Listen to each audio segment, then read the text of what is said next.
Professor, mas tem um outro detalhe aí que é importante aí sobre o Trump, que eu já ouvi especialistas falando sobre isso.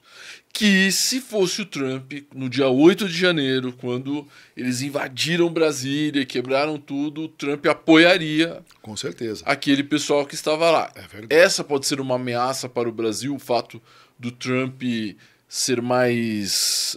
Estar mais à direita do espectro político e ele meio que apoiar esse tipo de comportamento, talvez essa tentativa de golpe.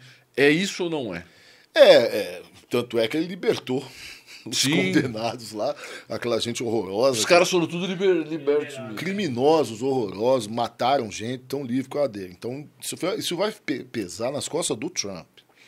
Assim como os processos do 8 de janeiro aqui de 23 vão pesar nas costas do Bolsonaro e dos militares em torno dele. Uma hora isso não sou eu que digo, gente, pelo amor de Deus. Professor, não, é a Polícia Federal que está investigando. Eu estou pegando o que a Polícia Federal diz. Eu não sei de nada, gente.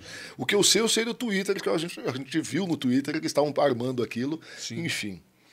É porque eu acompanho bastante o Twitter. Mas o C não joga. É verdade. O C não joga. Então, se fosse o Trump em 23, com certeza. Tudo que você falou caberia. Agora, o Trump vai estar em 26, mas o Bolsonaro não vai estar. Onde estará Bolsonaro em 26? E houve uma comemoração aqui no Brasil, uma comoção. Sim. Não, que são os bolsonaristas, porque eles estão esperando ter uma fantasia. Do quê? Que o Trump vai pressionar de algum jeito para libertar, para dar anistia. Não, o próprio Bolsonaro falou isso. Você viu isso, Mick? Eles acreditam, né? Ele falou assim, se eu for preso, pode ser que aconteça alguma coisa do exterior. Eu acho que o Trump vai mandar um míssil. Não, ele vai lavar as mãos. Eu acho que... Porque ele deve estar mais interessado em outras coisas. Né? Claro, né? Nessas negociações. Acho que ele está mais preocupado com a China, até. Por exemplo. Né? Muito mais. Muito mais. Enfim, e aí tem isso. Então, em 26, você tem um governo aqui democrático, você pode achar o que você quiser do Lula, mas é um governo democrático, que não tem essas afeições, esses afetos a golpes, como o Bolsonaro tinha, e ficou claro. Ele sempre falou sobre isso e tal. O 7 de setembro de 22, acho que todo mundo tinha que rever aquilo umas 1000 vezes para entender esse afeto, essa afeição do Bolsonaro ao golpe. Quase um fetiche. Um fetiche. O cara é fã do Pinochet, mano. Pinochet é um criminoso que morreu preso. Verdade. Vamos investigar, depois ficar, porque o Pinochet é um criminoso. Alfredo Stroessner, que são ídolos do Bolsonaro, que ele falou, não fui eu que falei. Outro dia eu estava falando isso no meio de professores, né? Professor, você não precisa falar mal assim do Bolsonaro, porque tem professores que são bolsonaristas. Eu disse, mas não sou eu que falo mal dele, são os atos dele. Como são os do Trump.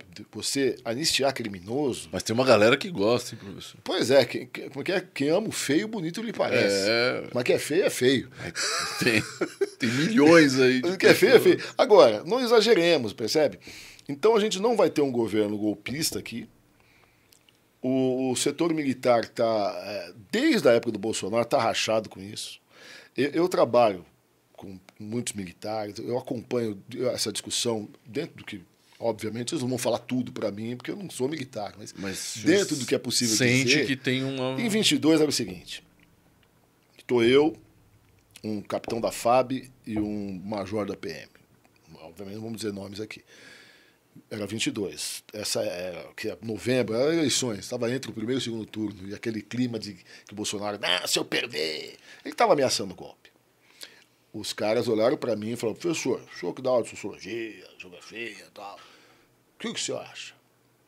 Eu falei, boa pergunta, eu devolvo a pergunta, que vocês estão mais de dentro. Aí o major, que é o mais antigo, falou, olha, não, porque é o seguinte, quando troca o presidente, os mais altos, os mais altas patentes, mais altas patentes são reformados. Então os ministros do Exército, Marinha Aeronáutica, vão para a reserva.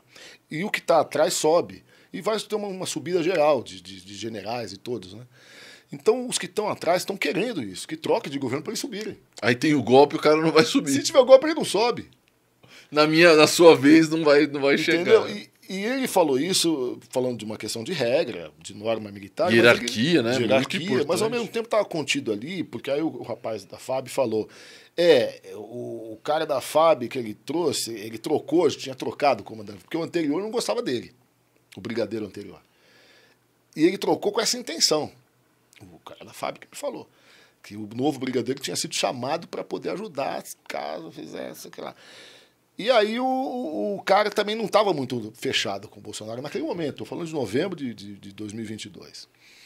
Então isso é uma coisa que não é que eu estou fofocando, porque os autos aí das investigações estão mostrando que só o da Marinha, Tava fechadão. estava fechadão. Porque chegou na hora mesmo, os outros falaram não. O do Exército da Aeronáutica falaram não, da FAB, como o colega falou. Então já era um clima de estar rachado. Não era uma unanimidade. Não era uma unanimidade.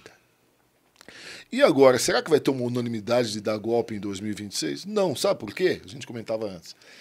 Nós temos muitos nomes da direita. Você não precisa nem do Bolsonaro, nem de golpe. Você pode ganhar com o Nicolas Ferreira. Pode. Você lança o Ou com Nicolas um dos Ferreira. filhos do Bolsonaro. Lança lá o Dudu lá. Ou o Pablo Marçal. O Pablo Marçal. O Pablo Marçal ganha. O Mickey votou no Pablo Marçal. Não, bem conversadinho, bem trabalhadinho. É um nome muito forte. Eu Sim, acho. ele é assim. Ele não é um cara... Tem Gustavo Lima, eu não estou exagerando, gente. São nomes populares que você trabalha no marketing, você elege. Hoje em dia, você sabe, essa questão do Internet. você elege até eu e você. Sim, sim. Se quiser. Quanto de dinheiro que você coloca na internet? Isso. Claro, nós vamos eleger, né, eu e o Johnny aqui, a não ser que a gente fizesse o seguinte: a gente tinha que colar com o grupo que está na frente, que seria a nova direita. Você vai se eleger com plataforma de, sei lá, de uma coisa progressista, de inclusão, isso aí você não ganha. O Brasil não quer saber de inclusão, de causas sociais, ambientais. Agora cada um por si. País pobre que não quer saber de causas sociais. Engraçado isso. Triste, né?